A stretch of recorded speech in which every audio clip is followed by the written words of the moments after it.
안녕하세요. 저는 귀농 후 자연 속에 살고 있는 환갑이 다 되어가는 여자입니다. 제 소원 중에 하나가 귀농이었거든요. 주변 사람들은 나이가 들면 오히려 도시에 살아야 한다고 하던데 저는 어린 시절 살았던 시골에 다시 돌아가고 싶어서 이곳에 왔습니다. 새로 시작하는 마음으로 저희 가족의 특별함을 여러분들께 말씀드리려 사연을 적어봅니다. 저는 젊었을 적 작게 사업을 하던 남편과 만나 두 딸을 낳았습니다. 첫째 딸은 미영, 둘째 딸은 서영이었는데요. 저희 둘째 딸 서영이는 조금 다른 사람들에 비해 특별합니다. 지적장애를 앓고 있거든요. 부모로서 제일 힘든 게 자식이 아픈 거잖아요. 서영이가 그런 장애를 갖고 있다는 걸 알게 된 순간부터 저희 부부는 인생이 달라졌습니다. 서영이의 장애를 처음 알게 되었던 건 잠시 아이를 봐주러 오시는 분이 알아채기 시작하면서부터였어요. 그 당시 저도 남편의 사업을 적극적으로 돕고 있었기 때문에 서영이를 잠시 맡길 때가 있었거든요. 그분은 저에게 조심스레 말을 걸더라고요. 저기 서영이 어머님. 네? 이런 말씀 실례인 건 아는데요. 미리 아셔야 할 것 같아서요. 뭐가요? 서영이가 남들과는 좀 다른 것 같습니다. 다르다뇨? 제가 직업이 이쪽 분야라 잘 아는데 서영이가 또래 아이들에 비해 발달이 많이 느린 것 같아요. 혹시 센터 같은 데 가셔서 검사를 받아보시는 게 어떨까요? 정확히 좀 말씀해 주시겠어요? 발달장애가 의심됩니다. 장애에도 여러 종류가 있어요. 설마요. 혹시 모르니까요. 제가 느끼기엔 그래서 말씀드리는 겁니다. 아직 한창 성장기일 때니까 조기에 발견해서 빨리 치료받는 게 중요하거든요. 시간 되시면 병원에 서영이 데려가 보세요. 처음에는 그분의 말을 믿지 않았어요. 어린애를 딱 보고 그걸 판단하는 게 좀 우습잖아요. 애들 중에 배움이 느린 애들이 있고 남들보다 머리가 좋지 않은 애들도 있는 법이잖아요. 저는 그냥 제 아이가 조금 느린 아이라고만 생각하고 있었습니다. 그래도 마음 한쪽 구석은 계속 불안하더라고요. 그래서 남편에게 슬쩍 말을 걸어본 적이 있어요. 저기 여보, 서영이 봐주시는 분이 우리 서영이가 지적 장애를 앓고 있는 것 같대. 무슨 말도 안 되는 소리야. 혹시 모르잖아. 그러니까 검사 한번 받아볼까봐. 그 여자가 이상한 거야. 우리 서영이 내가 볼 땐 지극히 정상인데 괜히 사람 마음 흔드는 거지. 그런 거겠지? 말이 되는 소리를 해. 사지 멀쩡하고 어디 하나 모난 구석이 없는데 어떻게 우리 서영이가 장애인이야? 무슨 말 같지도 않은 소리를 하고 있어. 그 여자 분명 사기꾼일 거야. 다음부터 서영이 봐주는 사람 바꿔. 평소 다혈질인 제 남편은 자기 딸이 지적장애인이라는 소리에 길길이 날뛰며 오히려 그 여자를 욕하더라고요. 그 당시 남편한테 꽉 잡혀 살던 저는 어쩔 수 없이 남편의 뜻을 따를 수밖에 없었습니다. 지금 생각해보면 그때 서영이의 증상을 눈여겨보고 깊게 들여다보았어야 했는데 그저 현실을 마주치기 싫어 회피하고 말았죠. 게다가 남편 말대로 아무리 봐도 내 딸이 정상인 것 같은데 그 여자가 괜히 그러는 것 같다 싶어 저도 외면해버렸어요. 하지만 서영이가 자라면 자랄수록 남들과는 다르다는 게 확연히 느껴지더라고요. 일단 첫째는 엄마라는 소리를 돌 때쯤부터 했었는데 서영이는 2살, 3살이 되도록 엄마라는 말도 제대로 하지 못하더라고요. 게다가 사물이나 사람을 똑바로 구별하지도 못했어요. 뒤늦게 서영이의 상태를 알게 된 저희는 그때부터 아주 힘든 시간을 보냈습니다. 차라리 고칠 수 있거나 수술을 할 수 있는 병이었으면 얼마나 좋았을까요? 서영이의 현 상태를 치료해줄 의학기술이 없다는 것 자체가 저희에게는 너무 재앙이었습니다. 그때부터 저희 가족은 전부 서영이를 돌보느라 정신이 없었어요. 당연히 일반 학교를 진학하는 건 불가능했기에 집에서 1시간 반이나 떨어진 특수학교에 보내느라 고생을 많이 했습니다. 그럼에도 서영이는 점점 자랄수록 남들과 달라졌고 제 머릿속에는 어떻게 하면 서영이가 나아질 수 있을까 하는 생각뿐이었습니다. 아픈 서영이를 챙기느라 저도 모르게 미영이를 신경 쓰지 못했나 봐요. 어느새 훌쩍 커서 철이 든 미영이를 보니 가슴이 아프더라고요. 하지만 저도 참 이기적인 게 미영이같이 든든한 언니가 있어서 서영이는 다행이다 싶은 생각이 들었어요. 제가 죽으면 서영이는 완전히 혼자잖아요. 그래서 저도 모르게 미영이에게 이런 얘기를 많이 했습니다. 미영아, 엄마 아빠 죽으면 네가 서영이를 평생 책임져야 돼. 알았지? 응. 고마워. 그래도 하나뿐인 동생이잖아. 이 세상에 핏줄만큼 중요한 게 없어. 엄마는 우리 미영이만 믿는다. 정말 우리 미영이 안 나왔으면 어쩔 뻔했어. 그치? 지금 생각해보면 미영이에게 너무 부담을 주었던 것 같아요. 안 그래도 어린데 거기다가 장애를 가진 동생까지 있었으니까요. 하지만 이때 당시 저는 믿을 구석이 미영이밖에 없었습니다. 하지만 쉽지 않았어요. 미영이는 중학교에 입학을 하더니 사춘기가 왔고 동생을 부끄러워하기 시작했습니다. 친구들을 절대로 집에 데리고 오지 않았고 바깥에서 동생을 마주쳐도 모른 척하기 바쁘더라고요. 제가 나무라자 미영이는 울면서 솔직한 마음을 토로했습니다. 엄마, 나 솔직히 서영이 창피해. 친구들이 알면 놀린단 말이야. 그렇다고 동생을 모른 척해? 네가 언니잖아. 나는 뭐 언니로 태어나고 싶어서 태어났어? 나도 싫어. 장애인 동생 돌보는 거 지긋지긋하다고. 엄마는 왜 나한테만 뭐라고 그래? 내가 대체 무슨 잘못을 했는데 동생까지 챙겨야 돼. 나 이런 거 싫고 나도 오빠 있었으면 좋겠어. 너는 정상이잖아. 밖에 나가도 사람들 틈에 잘 묻힐 수 있잖아. 하지만 서영이는 아니야. 어딜 가든 튀잖아. 언제든 위험에 빠질 수 있다고. 엄마는 맨날 서영이만 감싸고 미워. 항상 서영이가 1순위잖아. 이럴 거면 나는 왜 나왔어? 나는 엄마 딸 아니야? 왜 맨날 나만 참고 나만 양보하고 그래야 되냐고. 나도 엄마 사랑 듬뿍 받고 싶고 관심 받고 싶어. 미안해 미영아. 근데 네가 생각하는 그런 거 아니야. 서영이가 아프니까 챙기는 거지. 엄마는 너나 서영이나 둘 다 똑같이 사랑해. 너도 크면 알게 될 거야. 지금 생각해보면 그때 미영이에게 좀 더 잘해줄 걸 하고 후회가 됩니다. 하지만 그때는 그게 최선이라고 생각했습니다. 아픈 아이였기 때문에 저희 부부는 서영이를 정말 곱게 키웠어요. 남들에게 무시당하지 않게끔 엄청난 노력을 기울였지만 사회의 편견은 참 무섭더라고요. 서영이는 잘하면 잘할수록 상처를 받는 일이 많아졌습니다. 그래도 첫째 미영이가 성인이 되어서 철이 들었는지 동생을 잘 돌보더라고요. 서영이도 센터를 다니면서 사람들을 만나며 사교성을 길렀지만 저는 언제나 서영이가 걱정이 됐어요. 그래서 늘 둘째 딸에게 당부한 말이 있었습니다. 서영아, 남자 조심해야 한다. 너 같은 사람일수록 함부로 사람 만나면 안 돼. 알겠지? 다른 건 몰라도 서영이가 사람들에게 착취를 당할까봐 너무 걱정이 되더라고요. TV를 가끔 보면 지적장애 여자애를 데리고 갖고 노는 남자들이 있던데 서영이도 그 꼴이 날까봐 조마조마했어요. 그래서 제가 서영이가 성인이 되어서도 항상 어딜 가나 곁에서 항상 지켜보고 있었죠. 그렇게 시간이 흘러 어느덧 제 딸 미영이가 결혼 정년기가 되었어요. 화장이 진해지고 귀가 시간이 늦어지는 걸 보면서 남자친구가 있다는 걸 어렴풋이 눈치채고 있었는데 어느 날 뜬금없이 저에게 이런 말을 하더라고요. 엄마, 나 사실 지금 만나는 남자 있어. 엄마도 알아. 너 요새 맨날 늦게 들어오잖아. 알고 있었어? 그럼 엄마, 나 남자친구랑 결혼해도 돼? 결혼? 그 정도로 깊은 사이야? 우리 만난 지 꽤 됐어. 그럼 당연히 해야지. 무슨 문제 있어? 아니, 서영이 때문에 나중에 내가 돌봐야 하는 게 아닌가 해서.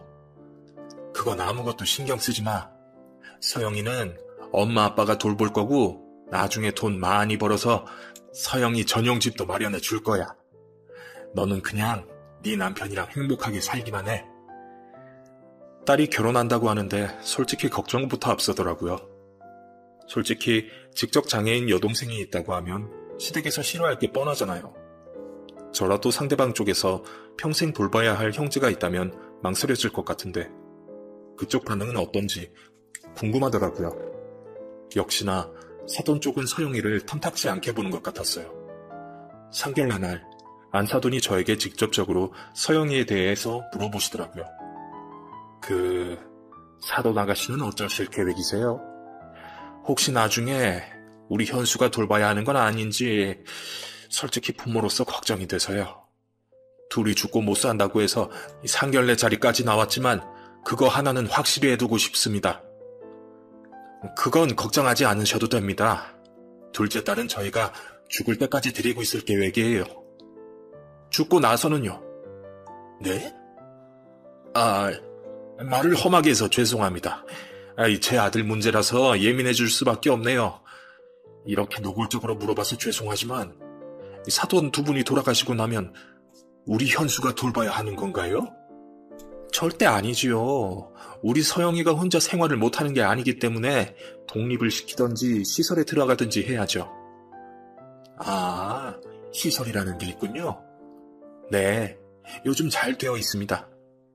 시설이 갑자기 폐업을 하진 않겠죠? 망설여지시는 거 잘 이해합니다. 하지만 제 딸은 제가 끝까지 책임을 질 테니 너무 걱정하지 마십시오. 결혼시키는 건 어때요? 저희 서영이를요? 그럼 남편이 책임지면 되잖아요. 그게 참 쉽지 않더라고요. 좋은 신랑 만나는 것도 쉽지 않고 잘 살 수 있을지 걱정이 돼서요. 그래도 다 큰 성인인데 독립시키는 게 낫죠. 사돈도 나이가 있으신데 언제까지 자식 끼고 살 수는 없는 노릇이잖아요. 저희도 언젠간 그런 날이 오면 좋겠네요. 하긴 쉽지 않으시겠어요. 같은 처지의 남자라면 모를까. 그건 싫습니다. 저희 서영이가 고생하는 게 싫어서요. 그냥 저희가 쭉 돌볼 생각입니다. 그렇게 감싸고 도는 것도 안 좋아요. 그게 습관되면 평생 노처녀로 살 수도 있는데 우리 현수가 그 집에서 잘 해낼지 걱정이네요. 절대 걱정 안 하게 저희가 잘 하겠습니다. 미영이가 최선을 다해 가정에 충실할 수 있도록 저희가 적극적으로 지원할 거고요. 저희라고 서영이를 시집 보내고 싶지 않겠어요? 그게 쉽지도 않고 위험한 사람들이 너무 많으니 망설여지는 것이죠. 아픈 자식이 있다는 건 정말 직접 경험해보지 않으면 몰라요. 무튼 그날 상견례 날 미영이 얘기보다는 서영이 얘기만 했던 것 같습니다. 사돈은 유독 끈질기게 서영이의 거취에 대해 물고 늘어지셨습니다. 당연히 저희 입장에서는 기분이 나빴지만 어쩔 수 없이 고개를 숙이면서 얼마나 설득을 했는지 몰라요. 저희 딸 혼삿길은 맞고 싶지 않았거든요. 사실 저희라고 서희가 100% 마음에 든 것도 아니었습니다. 나이도 많고 직업도 변변찮고 게다가 모아둔 돈도 없다는 사위를 마음 같아서는 내치고 싶었지만 제 딸이 너무나도 좋아한다고 하니 별 수 없었죠. 아무리 생각해도 제 딸이 너무 아깝지만 저희 사정도 있고 해서 고개를 숙이고 들어갔죠. 결국 어렵사리 제 딸은 결혼식을 올리게 되었습니다. 미영이의 결혼식 날, 서영이는 언니가 드레스를 입은 모습을 빤히 쳐다보고 있더라고요. 그 모습을 보니 괜히 엄마로서 우리 서영이가 너무 안쓰럽더라고요. 서영아, 너도 결혼하고 싶어? 물었더니 서영이는 말없이 눈가가 촉촉해졌어요. 가끔 서영이를 볼 때면 그런 생각을 해요. 갑자기 어느 날 정상적으로 저에게 말을 걸지 않을까. 그런 꿈도 많이 꾸거든요. 하지만 서영이는 장애로부터 벗어날 수 없었습니다. 참 서영이의 인생도 가혹하다 싶더라고요. 스스로 안에 갇혀 지내는 걸 자폐라고 한다죠. 저희 서영이도 꿈속에서는 잘 말하고 운동도 잘 하지 않을까요? 그 꿈속에 들어갈 수 있으면 얼마나 좋을까요? 그 후 자주는 아니지만 가끔 미영이가 친정에 찾아왔어요. 그때마다 남편이 잘해주는지 시댁에서 시집살이는 하지 않는지 걱정된 마음에 물어보곤 했어요. 어머님이 자꾸 서영이 얘기해. 사돈 아가씨는 시집 언제 가냐고. 그걸 아직도 물어보셔? 아직도가 아니라 만날 때마다 물어봐. 정말 나도 왜 이렇게 어머님이 서영이한테 관심이 많은지 이해가 안 돼. 솔직히 이제는 그 질문할 때마다 지겹기도 하고. 많이 걱정되시나 보다. 나중에 또 물어보시면 친정부모가 잘 케어하고 있다고 해. 정말 시댁은 시댁이더라. 아들 조금이라도 힘들게 안 하려고 어찌나 신경을 쓰던지. 나는 식모처럼 부리고 말이야. 그런 말 함부로 하면 못 써. 최선을 다해야지. 알아. 그래서 싫은 티 내지 않고 열심히 하고 있어. 결혼한 후에도 쭉 저희 서영이가 짐처럼 느껴지셨나 봅니다. 사돈 쪽은 시골에서 지내고 있다고 하더라고요. 원래 바깥 사돈이 직장을 다니셨는데 퇴직 이후로 본격적으로 농사를 지으러 시골로 내려갔다고 해요. 그곳이 잘 맞으셨는지 노후도 쭉 그곳에서 보내신다고 하더라고요. 저희 부부 또한 귀농에 관심이 많았기 때문에 사돈에게 묻고 싶은 것들이 많았어요. 그럴 때마다 딸에게 넌지시 묻곤 했죠. 사돈 쪽은 어떤 농사 지으신데? 뭐 다양하던데? 엄마도 농사 관심 있어? 농사까지는 아니더라도 시골에서 살아보고 싶긴 하지. 네 아버지 사업이 지금 휘청이잖아. 그냥 사업 접고 시골로 갈까봐. 거기서 텃밭 가꾸면서 자급자족하며 살면 어떨까 싶어. 아빠 사업 많이 어려워? 그냥 좀 그렇게 됐지. 워낙 오래 먹었잖니. 돈 없는 건 아니고? 그런 건 걱정 마라. 우리가 노후 준비도 못 해놨을 것 같니? 미영이에게는 별일이 아니라는 듯 말했지만 사실 그 당시 저희 남편의 사업은 많이 힘든 상태였어요. 버티고 버티다가 결국 모든 걸 포기하고 남은 돈으로 직원들 월급을 주고 적자인 채로 나오게 되었습니다. 그때 시기가 굉장히 좋지 않았기 때문에 저희도 일찌감치 포기하고 사업을 접을 수밖에 없었어요. 가세가 기울고 난 후 저희는 집에 있던 가구를 팔 정도로 어려운 지경에 놓였습니다. 그렇게 없는 살림에도 저희는 서영이만큼은 고기를 먹일 만큼 잘 보살폈어요. 며칠 후 미영이가 저에게 전화해서 묻더라고요. 엄마, 귀농 생각 있다고 했잖아. 그치? 왜? 어머님이 좀 알려주시겠대. 내가 들어보니까 귀농이 쉬운 일은 아니더라. 도시에만 살던 사람들이 그저 유유자적하게 살 줄 알고 귀농하는데 생각보다 그것도 힘들대. 그 동네 터줏대감들이 텃세 부리기도 하고 그래서 사기당하는 경우도 많대. 그러니까 이참에 엄마도 어머님한테 잘 여쭤봐. 그래? 그럼 나야 감사하지. 언제 시간 되신대? 그 후로 저희 부부는 사돈이 사는 시골에 가서 이것저것 배울 수 있었습니다. 사돈은 저에게 너무 잘 선택했다고 하시더라고요. 어차피 사돈 아가씨 자연 속에서 살면 좋잖아요. 도시는 차도 많고 사람도 많아서 위험하니까요. 네, 저희도 우리 서영이 때문에 귀농 생각했습니다. 아무래도 좋은 거 많이 먹으면 좀 나아지지 않을까 해서. 그나저나 사돈 아가씨는 아직도 임자 못 만났어요? 우리 서영이요? 네, 시골에 성격 좋은 총각들 많은데 어떠세요? 죄송하지만 사실 저는 제 딸의 상태를 제일 잘 알아요. 장애를 가진 여자를 누가 데리고 있고 싶겠어요? 만약 데리고 있겠다고 해도 뭔가 목적이 있을 것 같아서 불안하고요. 그냥 저희가 데리고 있을 작정이에요. 여기 총각들 여자가 없어서 장가를 못 가요. 아마 젊은 여자 소개시켜준다고 하면 신나가지고 달려올걸요? 저는 괜찮습니다. 아무리 그래도 사돈 아가씨 의견도 들어봐야지요. 제가 한번 물어볼까요? 저희 동네에 50대 총각이 하나 있는데 진짜 착해요. 50대요? 저희 서영이 20대인데요? 그게 뭐가 중요한가요? 아무리 그래도 그렇게 나이 차이가 많이 나는 건 좀 아니잖아요. 솔직히 말해서 서로 좋은 거 아니에요? 총각은 색시 얻어서 좋고 사돈 아가씨는 평생 반려자 만나서 좋고. 사돈, 제가 계속 말했잖아요. 우리 서영이는 제가 평생 책임진다고. 사위한테 떠맡길 생각 전혀 없습니다. 그러니까 안심하세요. 우리 현수가 너무 착해서 걱정이 돼서 그래요. 평생 처제 때문에 힘들까봐. 상견례 때도 말씀드렸는데 아직도 걱정이 되세요?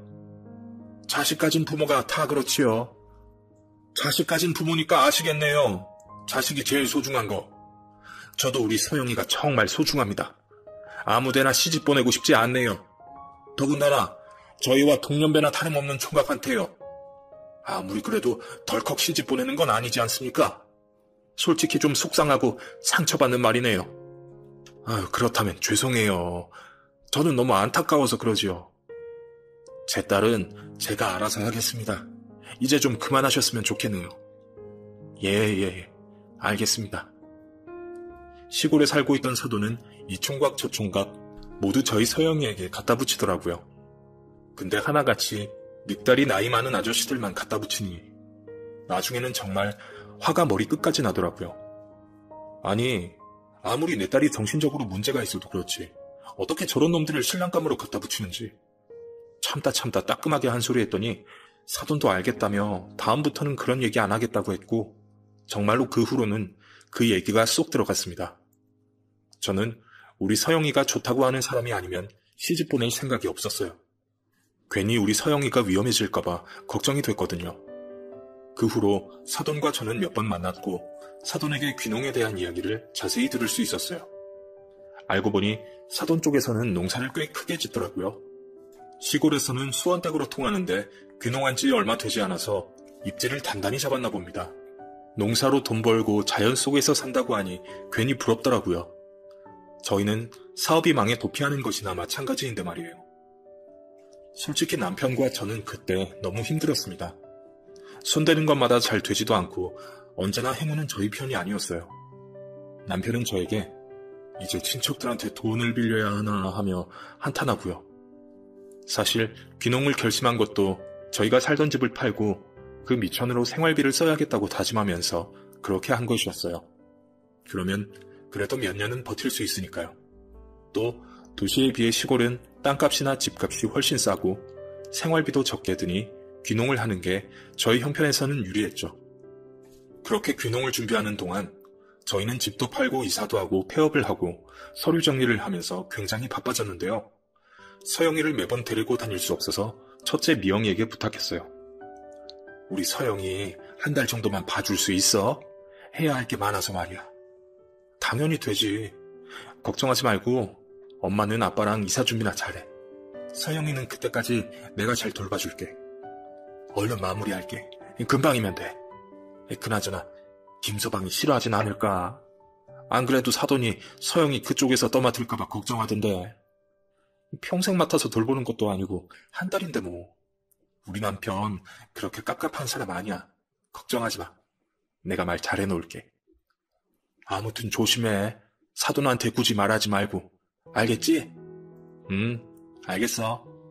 근데 시어머님이 잘 해줘? 우리 딸 힘들게 하는 건 아니고? 괜찮아. 자주 뵙는 것도 아닌데 뭘. 가끔 우리 집에 오시긴 하는데 요새는 좀 뜸하셔. 그렇게 저희는 저희 딸에게 우리 둘째 딸을 맡기고 밀린 일을 처리했습니다. 저희는 당연히 큰딸이 서영이를 잘 보살피고 있을 줄 알았어요. 제가 집을 비울 때마다 줄곧 미영이가 서영이를 잘 케어했거든요. 가끔 미영이에게 전화를 걸어서 서영이의 안부를 물었습니다. 그런데 어느 날 미영이가 저에게 의외의 말을 꺼내더라고요. 나 지금 시댁에 와 있어. 서영이는? 같이 와 있지? 그러면 어떡해? 사돈이 싫어하잖아. 괜찮던데? 서영이 싫어하지 않으셔? 잘 챙겨주셔. 너무 걱정하지 마. 어머님도 서영이가 공기 좋은 곳에 있었으면 좋겠다고 먼저 데리고 오라고 하셨어. 그렇다면 너무 다행인데. 아무튼 서영이 위험한 곳 못 가게 잘 보살펴줘. 알겠지? 걱정 말라니까. 내가 언니인데 동생 뭐 어떻게 하겠어? 엄마는 그냥 맘 편히 하던 일이나 처리하면 돼. 그때까지만 해도 우리 서영이가 그곳에서 잘 지내고 있을 줄 알았어요. 그런데 며칠 후에 전화해보니 글쎄 첫째 딸이 저에게 뭐라는 줄 아세요? 서영이? 지금 시댁에 있어. 나는 잠깐 서울 왔고. 떨어져 있다고? 나도 일을 해야 할 거 아니야. 서영이랑 떨어져 있지 말랬잖아. 괜찮아. 어머님이 잘 돌보고 계실 거야. 어차피 집에 계시니까 서영이 놓고 가라고 하셨어. 은근히 서영이 좋아하신다니까. 정말이야? 그럼. 그러니까 엄마, 너무 걱정 안 해도 돼. 어머님이 서영이랑 정 많이 들었나 봐. 둘이 잘 지내더라고. 그럼 다행인데 너무 패 끼치는 게 아닐까 싶어서. 이렇게 가족이 되는 거지 뭘. 우리 어머님도 마음이 여려서 막상 서영이 보니까 마음 아파하시더라. 그러니까 엄마 너무 미안해하지 마. 괜찮을 거야. 그때까지만 해도 첫째 딸의 말을 믿었어요. 사돈이 아무리 그래도 자식 가진 엄마인데 설마 제 딸에게 해코지할까 싶더라고요. 그래서 어느 정도 마음을 놓고 있었죠. 모든 일을 마치고 서영이를 데리러 사돈 집으로 향했습니다. 그 집에 도착하니 뭔가 휑한 기분이 들더라고요. 사돈, 저희 왔어요. 어머, 여기로 바로 오셨네요. 네. 그나저나 우리 서영이는 어디 있어요? 서영이요? 어디 좀 갔네요. 뭐라고요? 글쎄, 이웃 총각한테 홀딱 반해서 거기서 살겠다고 하더라고요. 그래서 뭐 말릴 필요 있나요? 거기다가 보냈죠.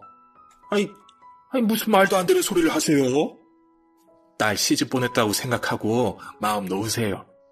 어차피 서영이도 다 큰 성인인데 알아서 지 인생 못 꾸리겠어요? 정말 서영이 보냈어요? 사돈 아무리 그래도 이게 무슨 경우 없는 짓입니까? 무슨 말씀을 그렇게 섭섭하게 하세요? 지금까지 서영이 잘 돌봐준 사람한테 왜 화를 내시는지. 아니 정말 서영이가 좋아서 간 거라니까요. 제가 말릴 새도 없었어요.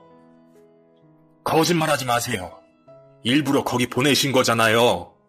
우리 딸이 그쪽 집안에 피해줄까봐 어쩐지 곱게 서영이를 맡아준다고 할 때부터 알아봤어요.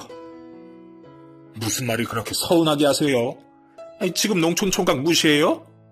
나름 조그만 밭 하나 있고 노모 모시고 사는 효자의 성실한 총각인데 사돈 그렇게 안 봤는데 너무 까탈스러우시네요. 내가 언제 농촌 총각이 별로라고 그랬어요? 우리 서영이는 신중하게 시집 보낼 거라고 얘기했잖아요. 아니 그리고 누구 마음대로 그쪽 집에 보내버려요? 엄마인 내가 여기 있는데 왜 사돈이 나서서 그러시냐고요? 무슨 노예 팔아넘기는 것 마냥. 어머머 세상에. 사돈 일단 진정 좀 하세요. 비록 제가 그쪽 집에 보내긴 했지만 선택은 사돈 아가씨가 한 거예요. 제가 설마 억지로 등 떠밀었겠어요? 거기 어디예요? 우리 서영이 어딨냐고요? 사돈, 그러지 말고 사돈 아가씨 시집 보냅시다. 네? 사랑받고 살면 좋잖아요. 저라면 얼씨구나 하고 보낼 것 같은데. 우리 서영이 조금이라도 잘못되면 사돈 탓이니까 그런 줄 아세요. 저 지금 굉장히 당혹스럽고 화가 나요. 그러니까 얼른 주소나 대요. 저는 결국 사돈에게 주소를 알아내서 재빨리 그곳으로 달려갔어요. 우리 서영이가 혹시나 무슨 일을 당하진 않았을까 싶어 심장이 벌렁벌렁 뛰더라고요. 그런데 멀리서 경운기 한 대가 저에게 다가오고 있었어요. 보아하니 그 총각 같아서 제가 다가가 외쳤어요. 그쪽이죠? 우리 서영이 데리고 간 사람이. 네, 맞습니다. 우리 서영이 어디 있어요? 얼른 보여줘요. 네, 이리로 오시죠. 총각은 저를 데리고 한 시골집으로 들어갔고 그 안에는 서영이가 멀뚱히 앉아 있었습니다. 아이고 서영아, 아유, 얼마나 힘들었어. 그런데 서영이가 저를 보더니 활짝 웃는 게 아니겠어요? 분명 울고 있을 줄 알았는데 너무 잘 지내고 있는 걸 보니 의아하더라고요. 그런데 그때 총각이 저에게 조심스레 말을 걸었습니다. 이렇게 뵙게 되어 너무 송구스럽습니다. 수원댁 아주머니 사돈 되신다고 들었습니다. 저도 사실 그 아주머니가 서영씨를 데리고 저희 집에 왔을 땐 당혹스러웠어요. 일단 마타만 달라고 하고 도망을 가시는데 어떻게 거절을 할 수가 있겠습니까? 서영씨, 제가 최선을 다해 보필하고 있었으니 걱정 마십시오. 네, 그래도 그쪽이 멀쩡한 사람이라 다행이네요. 혹시 얘가 아무것도 모른다고 해서 이상한 짓 하신 건 아니겠죠? 저 그런 사람 아닙니다. 못 믿으시겠으면 서영씨한테 물어보세요. 털끝 하나 안 건드렸습니다. 정말이죠? 그럼 다행이네요. 일단 신세진 건 죄송하고 저희는 이만 가볼게요. 서영아, 얼른 가자. 일어나. 그런데 서영이가 일어나지 않고 가만히 있는 거예요. 그래서 제가 서영이를 끌고 일어나려고 했더니 싫다면서 제 손을 뿌리치더라고요. 서영아, 집에 가야지. 왜 안 가려고 그래? 서영이는 저에게 처음으로 자신의 의견을 말해주었어요. 여기 있고 싶다고요. 원래 항상 둥글둥글한 성격으로 단 한 번도 뭘 하고 싶다고 말을 하지 않은 아이였습니다. 늘 멍한 표정에 자기 의사표현도 제대로 할 줄 모르던 아이였는데 그날의 서영이는 많이 달랐어요. 총기 있는 눈빛으로 여기 있고 싶다고 명확하게 말을 하더라고요.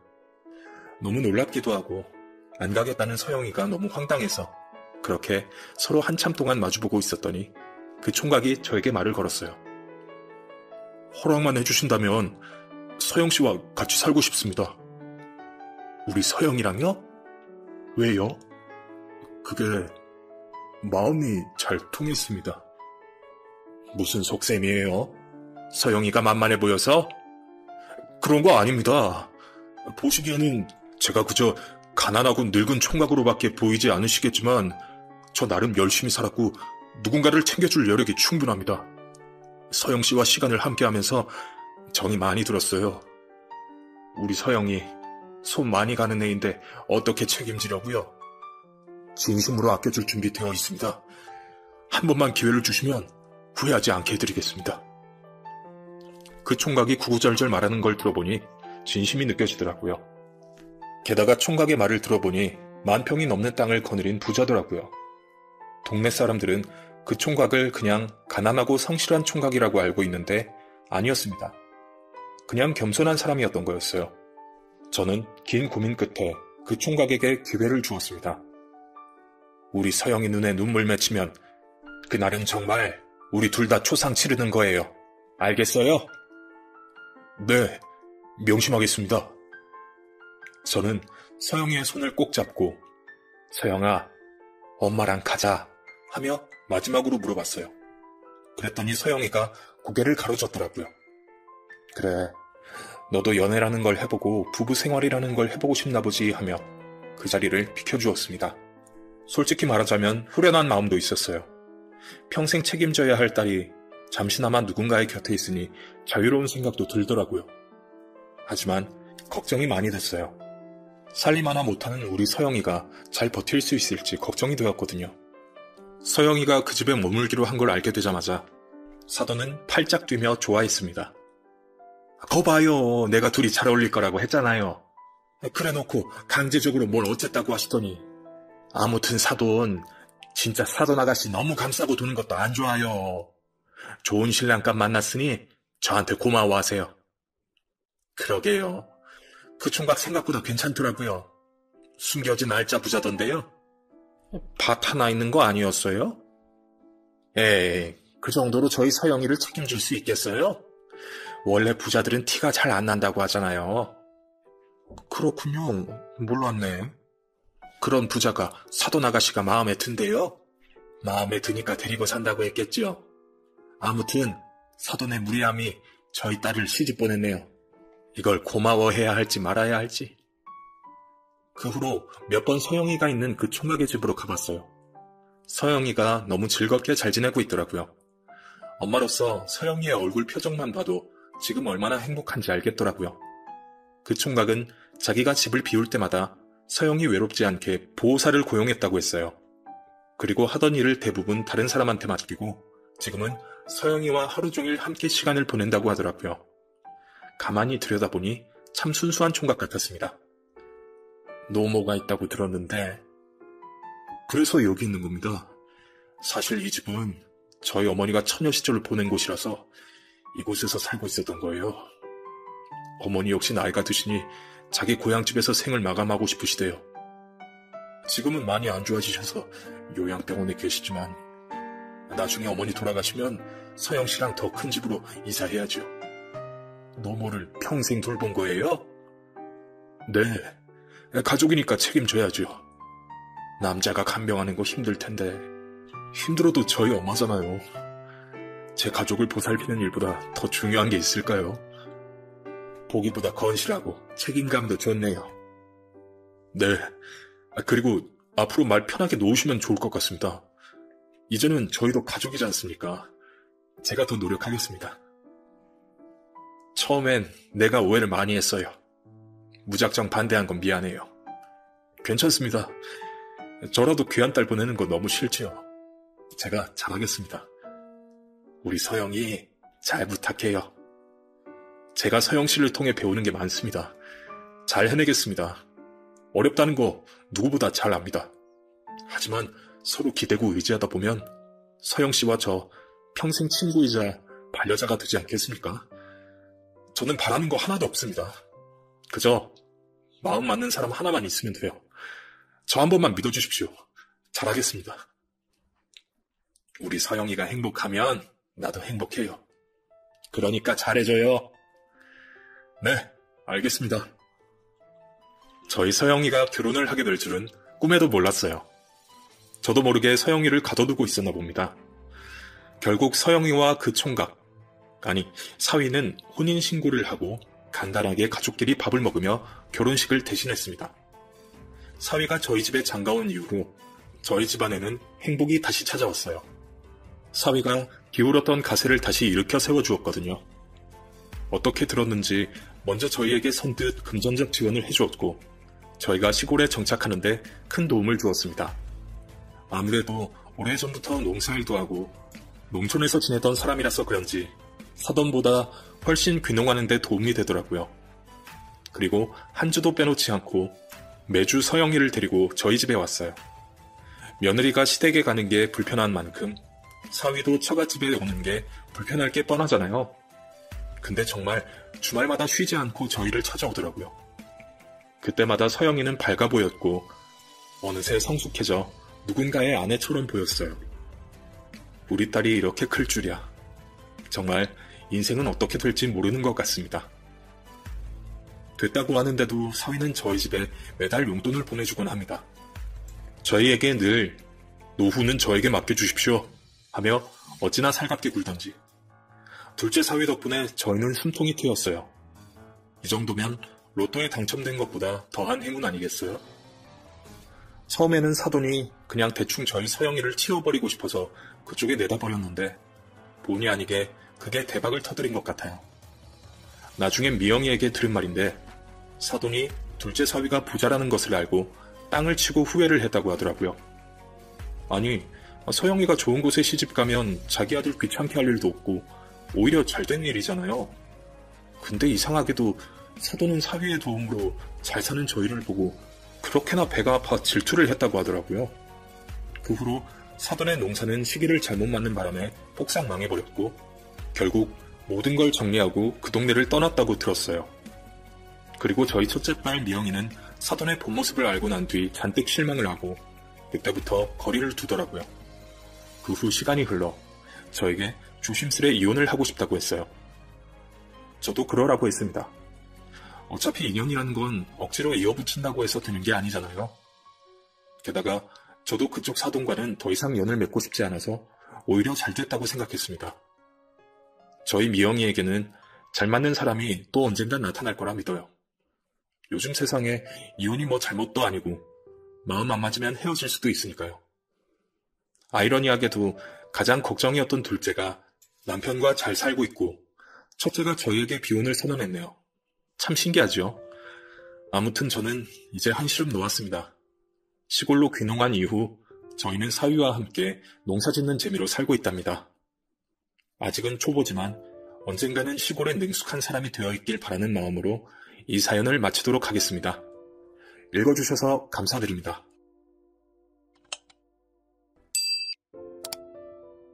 저는 50대 중반의 두 아이 엄마예요. 어릴 적에 부모님 두 분 다 일찍 돌아가셔서 고모네 집에서 컸어요. 고모나 고모부가 저를 대놓고 구박하거나 눈치를 주지는 않았지만 집안 사정상 제가 짐이 되는 게 사실이었어요. 어떻게든 고모네가 신경 쓰지 않게 하려고 뭐든지 혼자서 조용히 하는 게 습관이 됐죠. 계속 그렇게 살다 보니 얼른 어른이 돼서 기펴고 자유롭게 사는 게 제 꿈이 돼버렸죠. 대학교 2학년이 됐을 때 저는 한 남자를 만났어요. 그 사람은 저보다 2년 선배였는데 군대를 다녀와서 복학해서 지금 학교를 왔다고 하더라고요. 남자는 과 모임에서 저를 보자마자 찍었다며 사귀자고 했고 저는 그 사람의 과감한 모습이 좋아서 그러겠다고 했습니다. 이제나 저제나 고모 집을 떠나길 바랬던 저는 대학교를 졸업하자마자 남자가 원하는 대로 결혼을 하기로 했고요. 물론 그 과정이 다 순탄했던 건 아니었어요. 고모 부부는 제가 결혼을 한다고 하니 대놓고 불평을 하셨어요. 여태까지 먹여주고 재워줬더니 너 혼자 살만해지니까 우리는 나 몰라라 하고 내빼는 거냐?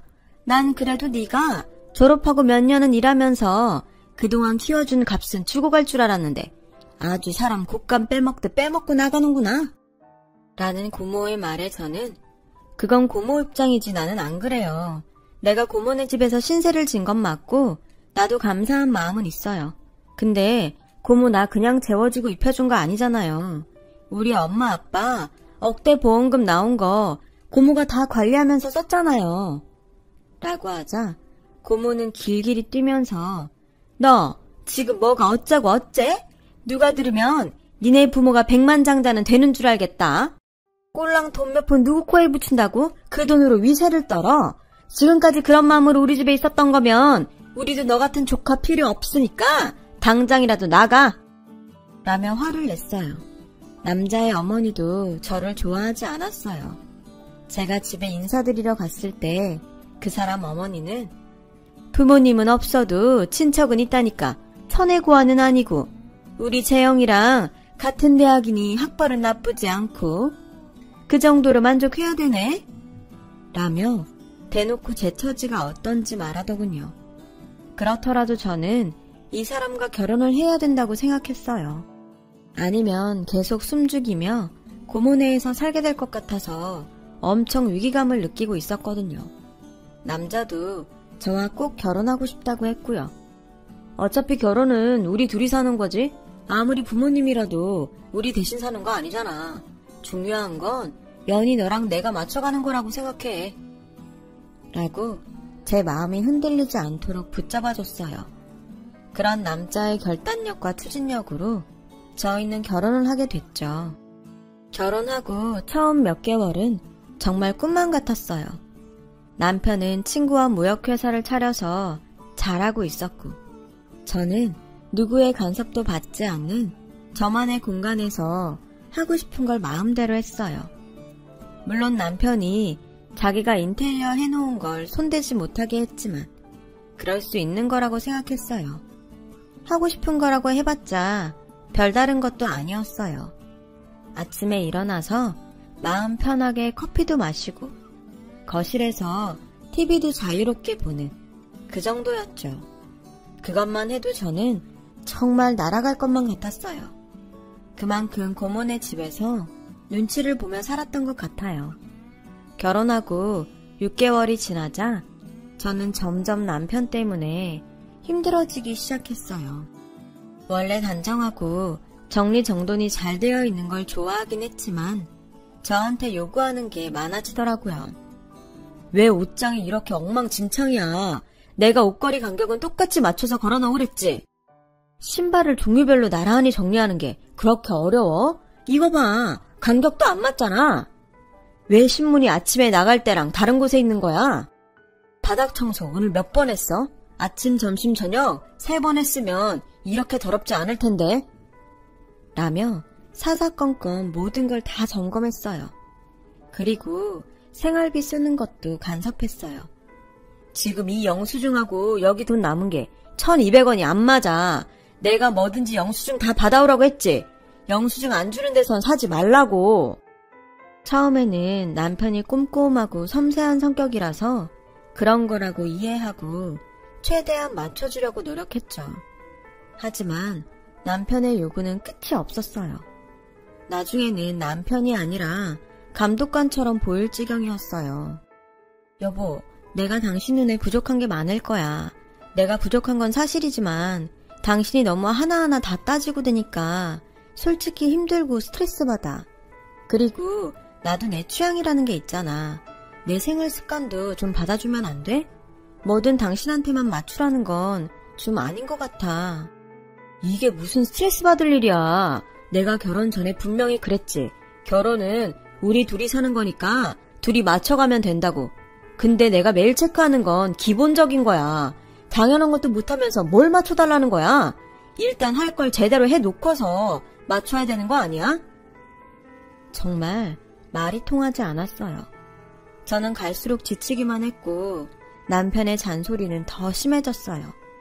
한 번은 제가 장을 보러 갔다가 늦어져서 남편이 오기 전에 집안 정리를 하느라 정신이 없었어요. 그 바람에 머리며 옷이며 제대로 하고 있을 시간이 없었죠. 남편은 집에 오자마자 그런 저를 보더니 인상부터 찌푸렸어요. 그 머리랑 옷걸이 그게 뭐야? 하루 종일 이러고 있었던 거야? 내가 집에 오는 시간이라도 단정하게 하고 있을 수 없어? 진짜 내가 집에 오자마자 이런 꼴을 봐야겠냐고. 오늘 시장 보는 게 너무 늦어져서 장 보고 집에 와서 정리하느라 그랬어. 어머니가 갈비찜하고 신선놀이를 만들어서 가져오라고 하시잖아. 재료 사는데도 정말 시간 많이 걸렸다고. 그래서 지금 우리 엄마 때문에 그랬다는 거야? 어떻게 갈수록 제대로 하는 건 없이 게으름만 피우고 핑계 맞느냐? 라더니 문을 탕 닫고 방으로 들어가 버리더군요. 저는 하루 종일 쉬지도 못하고 일만 했는데 남편한테 게으르다며 핀잔만 들으니 너무 서럽더라고요. 시어머니는 거기다 한술 더 떴어요. 워낙에 입맛도 까다롭고 따지는 게 많아서 음식 만들 때도 굉장히 신경 썼는데도 한 번 먹어보고 손도 대지 않는 거였어요. 음식이 어째 다 짜고 달고 그러냐? 내가 전에도 말했지. 음식은 보기 좋아야 하고 그 다음에 간이 맞아야 된다고. 근데 넌 어째 한 번도 간을 제대로 맞춰오질 못하냐? 어머니, 저 이거 요리책에서 보고 간도 거기 써있는 대로 다 맞춘 건데요. 그리고 제가 먹어봤을 때 그렇게 이상하지 않았어요. 또 변명이야? 꼭 제대로 하지 못하는 것들이 이렇다 저렇다 말만 많지. 이러니 집안 살림을 어떻게 할지 안 봐도 뻔하다. 너 내 아들 밥은 제대로 먹이니? 어쩌자고 저런 거랑 결혼을 하겠다고 했는지 원. 저는 정말 더는 못 살 것 같다는 생각을 하루에 몇 번씩 했어요. 하지만 이혼하고 나면 사람들 눈초리는 어떻게 감당할지, 혼자서 살 수는 있을지 걱정되는 게 너무 많았죠. 게다가 그때 막 임신한 사실을 알게 되어서 아이를 위해서라도 제가 참고 살아야 된다고 생각했어요. 그러던 어느 날 남편이 회사 직원들을 집으로 초대한다고 하더군요. 저희가 이사를 하고 얼마 안 됐을 때였어요. 집들이 겸 당신 소개시키는 자리야. 그러니까 제발 잘 좀 해. 나 창피하게 만들지 좀 하지 말라고. 지금처럼 이렇게 앞치마에 밥풀 묻히고 있지 말고. 라며 인상을 박박 쓰고 출근을 하더군요. 저는 그날부터 집들일 날 뭘 해야 할지 고민했죠. 음식 리스트를 써서 남편한텐 검사도 맡고 그릇 같은 식기는 뭘로 하면 좋을지도 골랐고요. 하지만 일도 너무 많았고 혼자 하기에는 벅찰 것 같았어요. 여보, 이 음식을 나 혼자서는 다 못할 것 같은데 몇 가지는 백화점에서 사오면 안 될까? 그래도 당신이 하자고 한 건 사람들 수에 맞추려면 모자라기도 하고 그냥 다른 그릇들도 같이 놓고 쓰자. 정 힘들면 우리 엄마 불러서 같이 만들어. 내 손님 치르는 음식을 사오는 건 절대 용납 못해. 그리고 그릇도 그래. 내가 항상 품격 있는 걸로 사라고 했지. 맨날 자기가 원하는 거 사야 부엌일도 더 하기 편하다고 하더니 이게 뭐야? 결국은 이런 중요한 데 쓰지도 못하잖아. 됐으니까 내 카드로 그릇 다시 사. 난 좀 이해가 안 돼. 그냥 회사 직원 몇 명 부르는 거잖아. 근데 이렇게 그릇까지 다시 사고 어머니까지 불러서 일을 벌려야 되는 거야? 그냥 좀 편하게 할 수도 있잖아. 내가 지금 홀몸도 아닌데 당신이 나 좀 맞춰줘. 그러자 남편은 불같이 화를 내면서 우리 회사 직원들이니까 더 잘해야지. 뭐? 일을 벌려? 그럼 당신이 혼자서 잘하면 되잖아. 그리고 남이 안 가진 애 가졌어? 당신은 뭐 하나 일 생기면 그걸로 되게 위세 부리려고 하더라. 잔말 말고 내가 시키는 대로 해. 당신은 조금 힘들다고 안 하려고 하는 그런 버릇 고쳐야 돼. 안 그러면 평생 밥이나 축내는 돼지처럼 살다 죽을걸? 뭐? 지금 뭐라고 했어? 밥이나 축내는 돼지? 내가 틀린 말 했어? 밥벌레라는 말이 턱 밑까지 나오는 걸 겨우 참고 그나마 좋게 말해준 거니까 그런 줄 알아. 저의 인내심은 한계에 다다르고 있었어요. 한때 지도력 있고 추진력 있다고 생각했던 남편의 성격은 독재적이고 이기적인 거였어요. 저는 결국 그릇을 사고 혼자서 그 많은 음식을 다 했어요.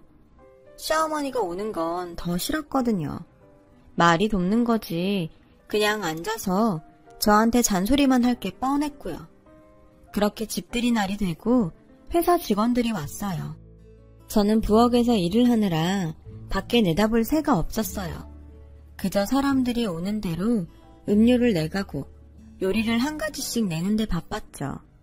불 앞에서 땀을 뻘뻘 흘리며 음식을 하는데 거실에서 태평스럽게 떠들며 웃는 목소리들이 들렸어요.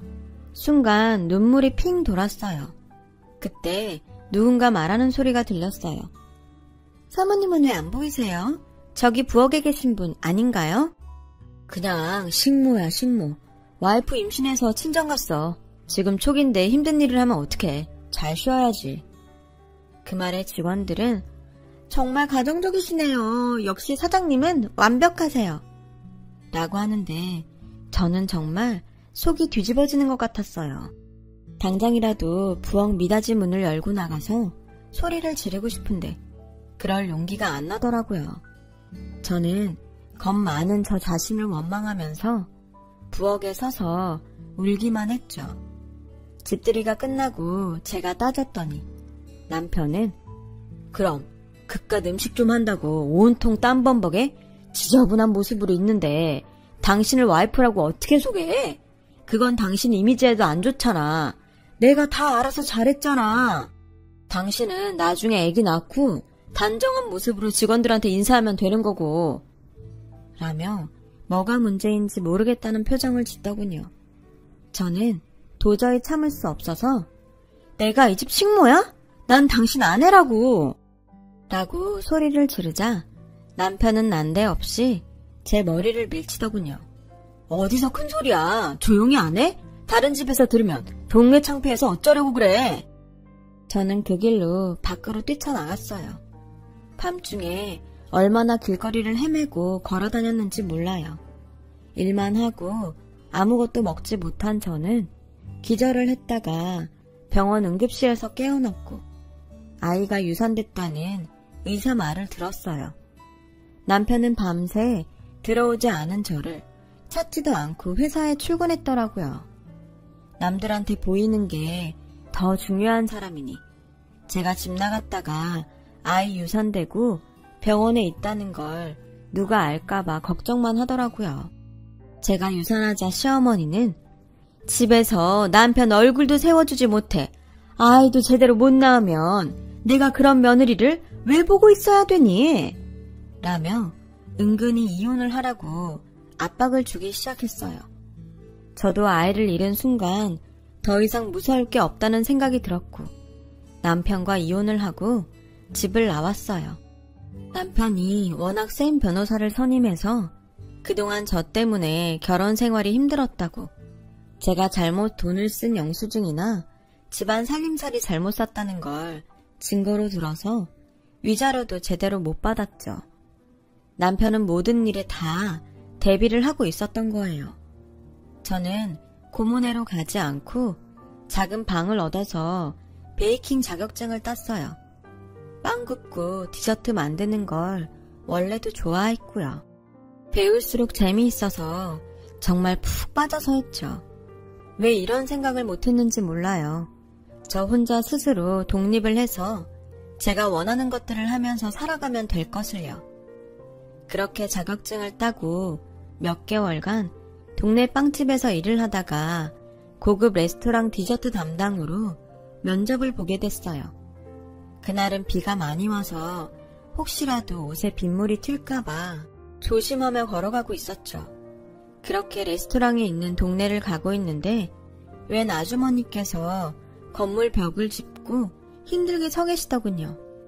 보니까 안색이 창백한 게 어딘가 아프신 것 같아서 다가갔죠. 아주머니, 괜찮으세요?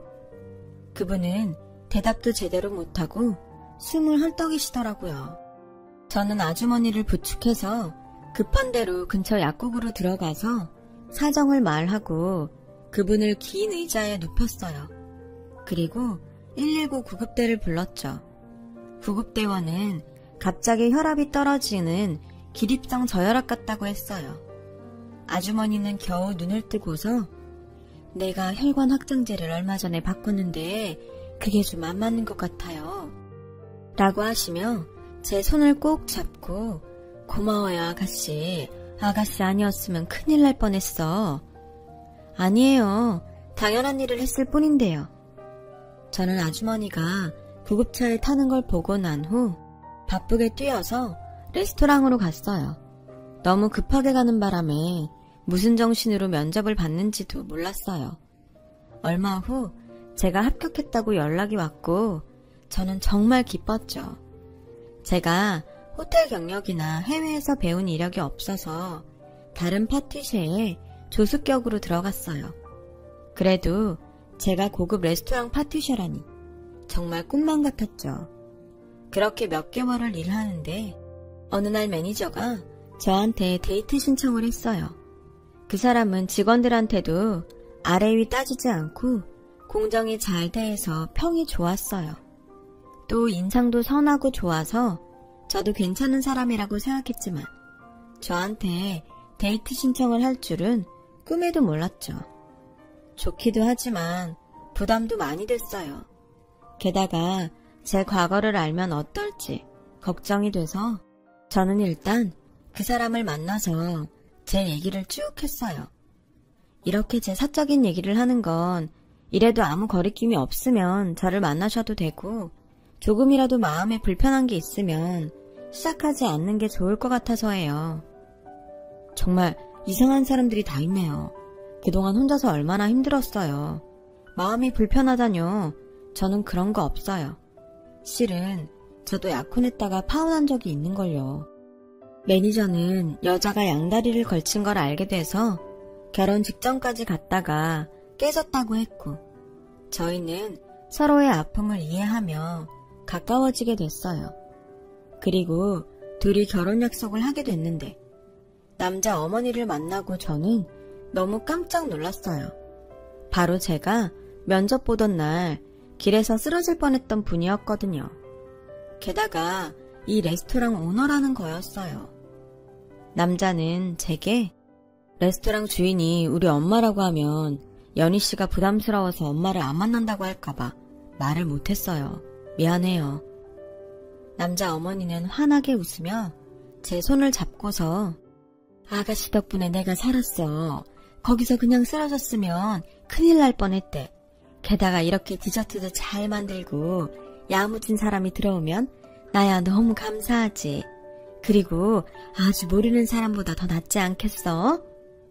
라는데 진심이 느껴져서 눈물이 핑 돌았어요.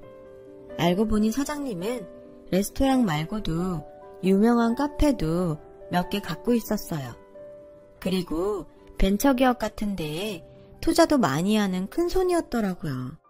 저는 남편과 사장님의 배려로 주변 지인들만 초대해서 결혼식을 올리게 됐어요. 또 유명한 파티쉐 밑에서 디저트 수업도 받게 됐죠. 남편은 앞으로 우리 레스토랑을 위해서도 제가 더 많이 배웠으면 좋겠다고 했어요. 지금 당신 실력이 뒤떨어져서가 아니라 당신이라면 더 뛰어난 파티쉐가 될 수 있으니까 괜찮은 스승 밑에서 배우라는 거야.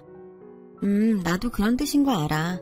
나야 이렇게 좋은 기회를 주는 것만도 너무 감사하지. 저는 정말 열심히 배웠고 그 파티쉐한테도 칭찬을 받을 만큼 예쁘고 맛있는 디저트를 만들면서 그 수업을 끝낼 수 있었어요. 레스토랑에서도 제가 만든 디저트 반응이 좋다며 제게 많은 걸 맡기기 시작했죠. 그렇게 바쁘고 행복한 날들을 보내고 첫 딸을 낳게 됐어요. 아기가 100일이 지나고 얼마 안 돼서 아이를 처음 데리고 레스토랑에 갔어요. 남편 사무실로 가려는데 어머니 사무실 안에 누가 앉아있는 게 보이더라고요. 무심히 쳐다봤는데 전 남편이었어요. 저는 너무 놀라서 얼른 그 자리를 피했죠. 나중에 얘기를 들으니 전 남편이 사업을 확장해서 화장품을 만들었는데 그 일에 돈이 많이 들어가서 시어머니한테 투자를 부탁하러 왔다더군요. 그 사람이 다시 레스토랑으로 온다는 얘기를 듣고 일부러 그 시간에 맞춰 레스토랑에 갔어요. 전 남편은 저를 금세 알아보고는 비웃으며 저를 쳐다보더군요. 이게 몇 년 만이야? 살아는 있었네. 근데 당신이 이런 데를 어떻게 와? 라며 저를 위아래로 계속 훑어봤어요. 그때 남편이 뒤에서 여보, 왔으면 말을 하지. 여기서 뭐해? 라며 저를 불렀고 제 남편을 알아본 그 남자는 얼굴 표정이 변했어요. 여보라니, 이게 어떻게 된 거야? 어떻게 되긴 내 남편이야. 우리의 아빠. 라고 하자 남편이 이 사람이 당신이 말했던 그 사람이야? 당신 식모 취급하던 그 사람? 라고 했고 그 말에 남자는 얼굴이 하얗게 질려서 아니, 그게 당신 그런 얘기까지 했어? 그럼 남편하고 나 사이에 못할 얘기가 뭐 있어요? 내가 하면 안 되는 얘기라도 한 건가요? 그럴 거면 그쪽은 왜 그런 행동을 한 건데요? 남들한테 쪽팔리고 부끄러운 건 절대 용납 못하면서 나한테는 왜 그랬냐고요? 그리고 나한테 당신이니 뭐니 하면서 반말하지 마세요. 라고 하자 남편은 이건 뭐 더 이상 어머니를 만날 필요도 없겠는데요. 그만 돌아가 주시죠.